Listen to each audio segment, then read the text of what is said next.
The story begins in the forests of Camelree. A swordsman and an archer were practicing their deadly arts when a crow flew over their heads and smashed into a nearby tree.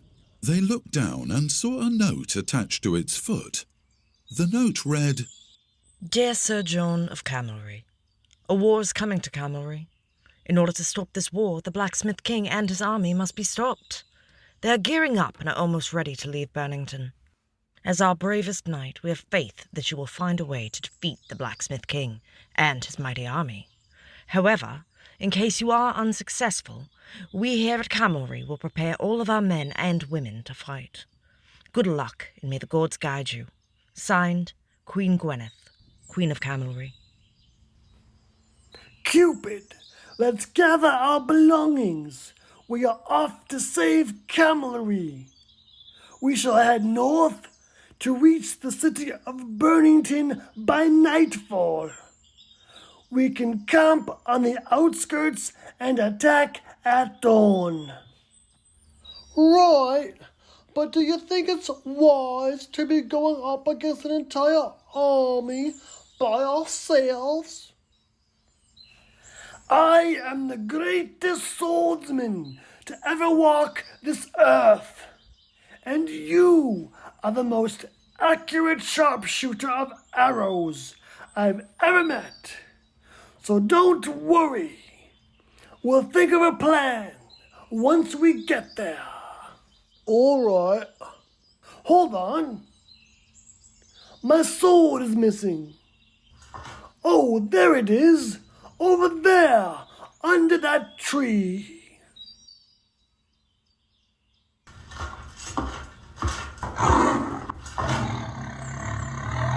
I'll take care of this.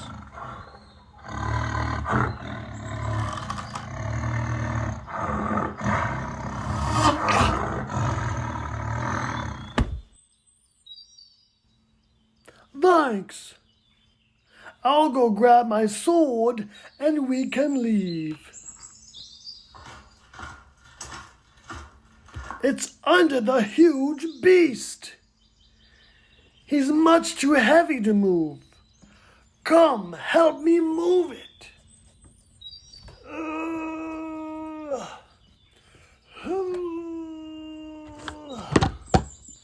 Forget the sword.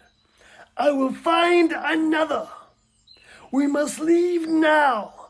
We are losing daylight. All right. So the two set out on their journey to Burnington with little food, some water, a bow, and 35 arrows. As they travelled further and further north, they became tired and hungry. When they sat down to rest, they saw the most beautiful unicorn eating from a blueberry bush. Ooh, food and a mode of transportation. This is exactly what we need to get to Burnington. Cupid? Cupid! While Sir John was talking, Cupid had eaten from the red berry bush and was so hungry that he did not see the sign that said, "Do not eat the red berries. They are poisonous." Sir John took 5 minutes to mourn his dear friend. He ate a bunch of berries from the blueberry bush and took the beautiful unicorn to finish the journey to Burnington. We've made it! What shall I name you? I know! Eucalyptus! Now I just need a plan. Oh, look! More berries! As John walked over to another berry tree, he looked all around and did not see any signs, so he assumed the berries were all right to eat. He ate a few berries and started to think of a plan. Before he could come up with one, he felt weird and had to sit down on a nearby rock. An old wizard appeared before him. I am an old wizard. I am here to help you on your journey to defeat the Blacksmith King and his army. I see that you have a bow and 35 arrows. You will not be needing them. Toss them in the river, and I will help you.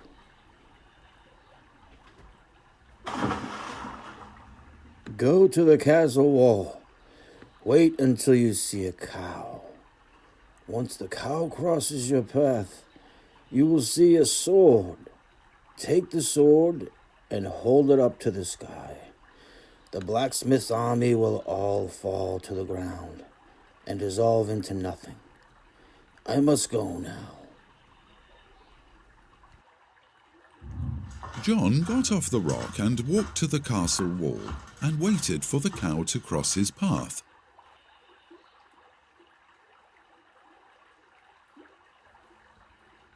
There's the cow!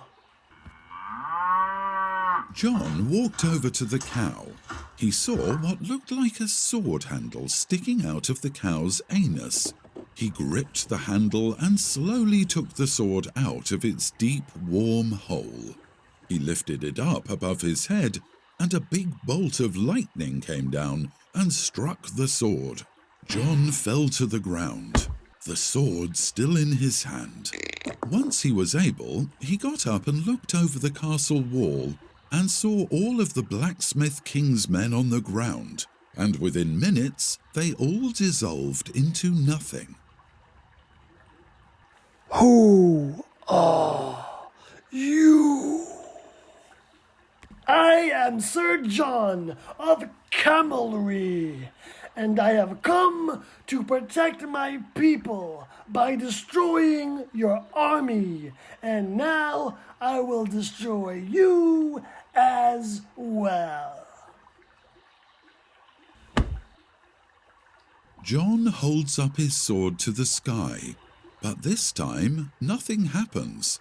No lightning, and the blacksmith king is still there. The blacksmith king takes out his sword and the two of them start a fight to the death.